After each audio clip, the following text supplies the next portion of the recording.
Okay, well, thanks for having me. You can hear me fine, right? Okay, so as he said, my name is Monica Snyder. I'm an atheist. I'm the executive director of Secular Pro-Life, which is an anti-abortion group led by atheists trying to advance secular arguments against abortion. And I've been volunteering with them since 2009. That's the picture on the left with my then boyfriend, now husband. But I didn't formally join them until 2021. And before that, I worked in a forensics lab. That's the picture on the right. And before that, I got a master's in forensics. And before that, I got a bachelor's in chemical biology. And I'm telling you all of this to say that I have no formal background in philosophy.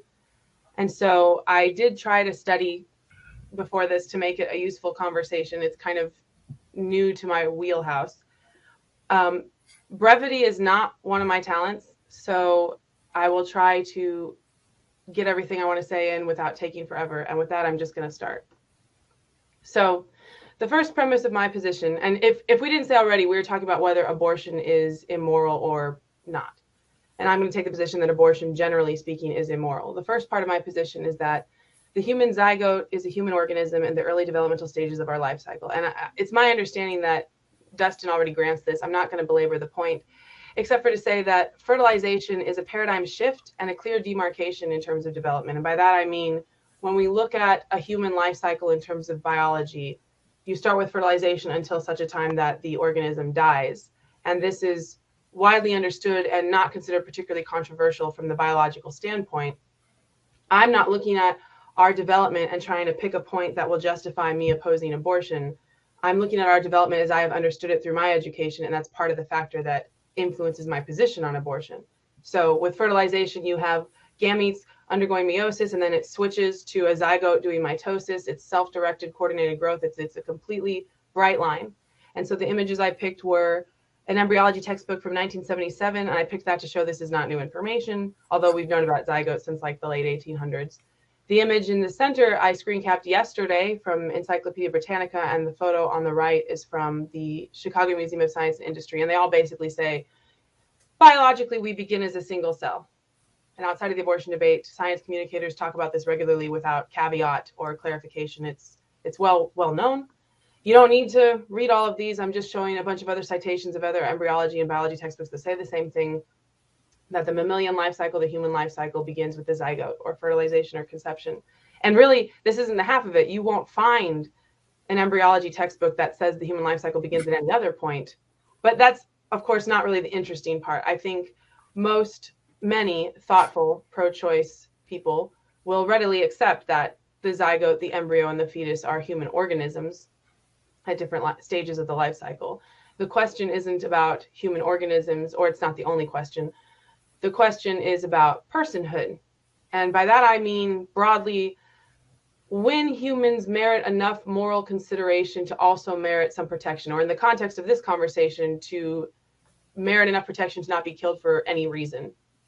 And before I continue my thoughts on that, I wanted to sound a note of caution that I think is appropriate, because the personhood debate is very interesting philosophically. It is important. It's not new. And even debating it in the context of which humans we can kill or not is not new. And historically speaking, we have done very poorly in this regard. I'm not saying it's not possible to have a definition of personhood that would be well-grounded and objective and clear us of this problem. But I am saying we have already many times as a species, as a global society, talked about which humans are people, which humans have the right to live or not, and it's been terrible. So if we're going to have the conversation, I think we need to have it with a certain amount of humility. And from my perspective, that requires a precautionary approach. Now, there's lots of different ideas of personhood, and some people will say, oh, it's when you have a heartbeat or viability. But for this presentation, and it's my understanding this is aligns with Dustin's views as well, I'm focusing on personhood that is related to brain development, and more specifically related to when we think some kind of mind emerges. And in that regard, the precautionary principle I wanted to point out is that if we can't say with any reasonable certainty how the mind relates to the brain, when the mind begins to exist, or why moral worth rests in present cognitive ability, then we should be very skeptical about using vague debated criteria when we're talking about justifying killing humans. So I talked about how fertilization is a clear demarcation, but the emergence of consciousness is not. It's not a paradigm shift. It's not a clear demarcation. It's a seamless, long process, depending on how you define it, months long to years long. And I'm going to talk about what I'm calling the X factor, which I've just used to mean whatever factor you believe establishes a mind. So some people say sentience or consciousness or self-awareness or different ideas. And I'm not trying to argue which of those ideas makes the most sense. I'm not trying to say this is what a mind is and this isn't. I'm saying I believe for my argument, it doesn't actually matter. Whatever the X factor is, the embryo is in the process of attaining it. And I think the attainment process matters. I think that has significance in its own right. Because I believe that there is a part of us that intuitively understands that it's not just about our neuroanatomical structures or our neurological capabilities in a given moment, but over a lifetime. So you've heard other people say, we are members of a rational kind, or we are members of a species that has these abilities. You know, when you talk about species definitions and you say, for example, just making this up, humans are a species that are bipedal, they can walk on two legs. You don't mean they can do that at every moment in their life, or that even every single human can necessarily do it. But you mean on aggregate, this is what we're talking about. I think there's a similar effect here. So to illustrate that I think we understand that it's not just the present moment, I have two thought experiments to propose. The first one is the fetus with a reversible brain injury. So suppose a fetus has a brain injury such that the neural connections necessary for the X factor will not form until after birth. They will form eventually, but they are very delayed. The rest of her body is developing the way it's supposed to. Her brainstem is working. She can breathe. She can digest things, but the neural connections necessary for X factor won't happen until after birth. In that case, would it be permissible to abort her in the third trimester, 7th, 8th, or 9th month? Suppose further that the neural connections won't form until after she's born and she gets some kind of medication that will allow them to form. In that case, would it be permissible to kill the newborn prior to her receiving the medication? Because again, she doesn't have the X factor. She could have the X factor. She doesn't yet. So then the question is, what does that mean for her moral status and the permissibility of killing her? And I would submit that if you are uncomfortable with the idea of killing a newborn who needs time or medication to get those neural connections, then there's an analog here. If the neural connections delayed by injury are still compatible with personhood, then I think the neural connections delayed by normal fetal development should also be compatible with personhood.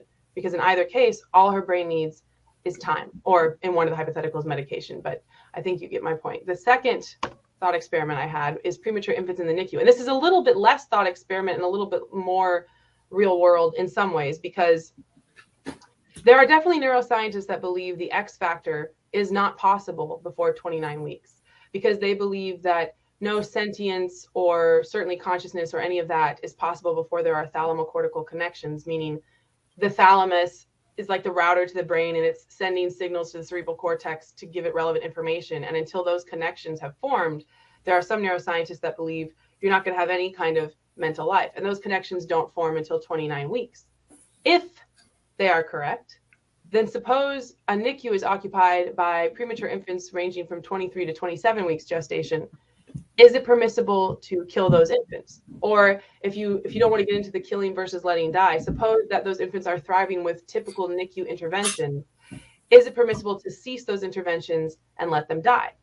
And again, I suggest if you think probably not, then you're kind of coming around to my view of the entire thing, which is that you're looking at this child that does not have the X factor yet, but if you allow them to develop the way they're developing, they will. And that is already valuable, to my view.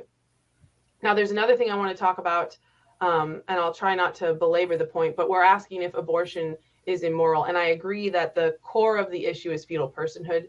I do think that's where most of our focus goes, understandably, because we're asking, is it moral or immoral to kill embryos and fetuses? Is it moral or immoral to require women to gestate them? And those are important questions. But I don't think they're the only questions. I think that there are secondary considerations, because whatever I say, whatever Dustin says, whatever moral discussions we're having, those affect public policy discussions. They affect sociocultural reactions.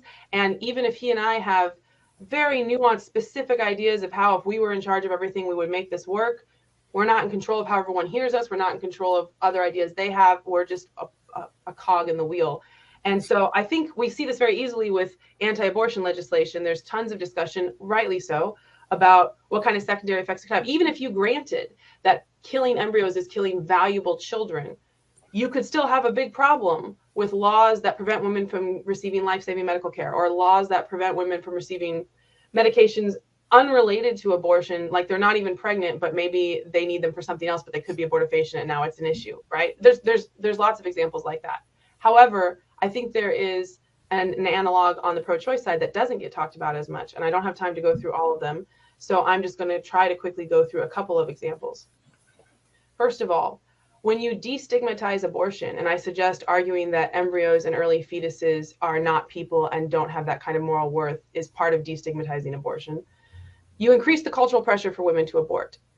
If you understand that stigmatizing abortion increases the pressure for them to carry pregnancies, and I think most people recognize that is true, this is the reverse of that coin. Destigmatizing abortion increases the cultural pressure for them to abort. Because if embryos and early fetuses are essentially tissue waiting for like a mind to come in, and that's unimportant, then it gets harder to explain why a woman should be able to ask of her family, her community, her society to put resources into helping her when she's bringing a child into a difficult circumstance, or who will just require a lot of resources to be healthy and safe. If abortion is a morally neutral act, then it's harder to explain why she shouldn't get one, as opposed to putting this requirement on everyone else. So it's the difference between telling a sexually active teenager you should use contraception versus telling a pregnant teenager in the first trimester you should get an abortion. If you think that pushing her to use contraception versus pushing her to get an abortion are different, I think that's something that we should explore. So this is especially true for women who conceive in difficult circumstances. They could be teen mothers, women in poverty, women in abusive relationships, and especially women who receive prenatal diagnosis of disability. There is a lot of discussion in disability rights groups and in these circles about the way the medical community and society at large treats women who want to carry to term and birth and love their children with disabilities. So that's one of the elements I wanted to point out. Another one is post-viability abortion of healthy fetuses, meaning you're aborting a healthy fetus carried by a healthy woman for no medical emergency when they are already viable. It does happen. People try to tell me it doesn't happen all the time. There's lots of evidence for it. You can go to secularprolife.org/laterabortion and look at the evidence. But you could just read this one article, Is Third Trimester Abortion Exceptional? It was published earlier 2022.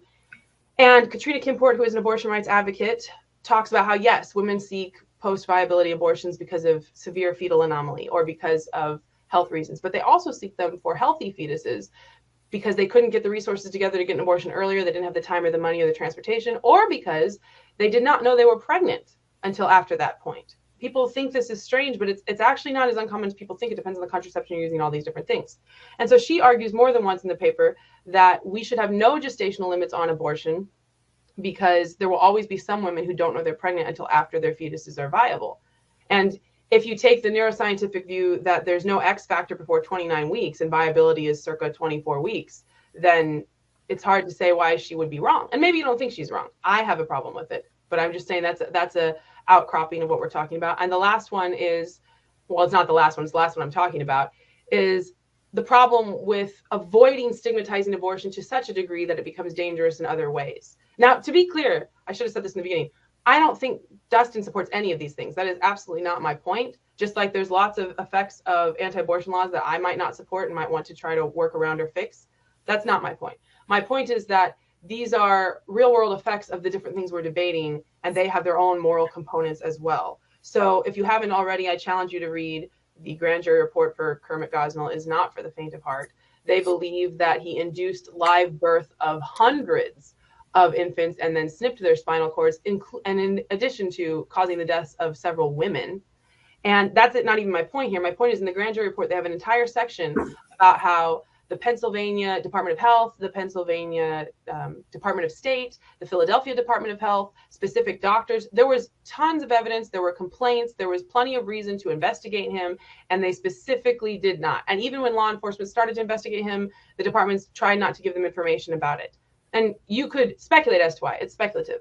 But one of the theories is that they did not want to appear to be stigmatizing abortion, going after an abortion provider. They did not do this with other. They talk about how the Department of Health was not this lax with any other healthcare facilities, just abortion clinics. Anyway, there's more about that. My point being that we have these other effects we also have to consider. So hopefully I didn't go too much over time. You can find us here. Thank you for listening, and I look forward to hearing Dustin's presentation.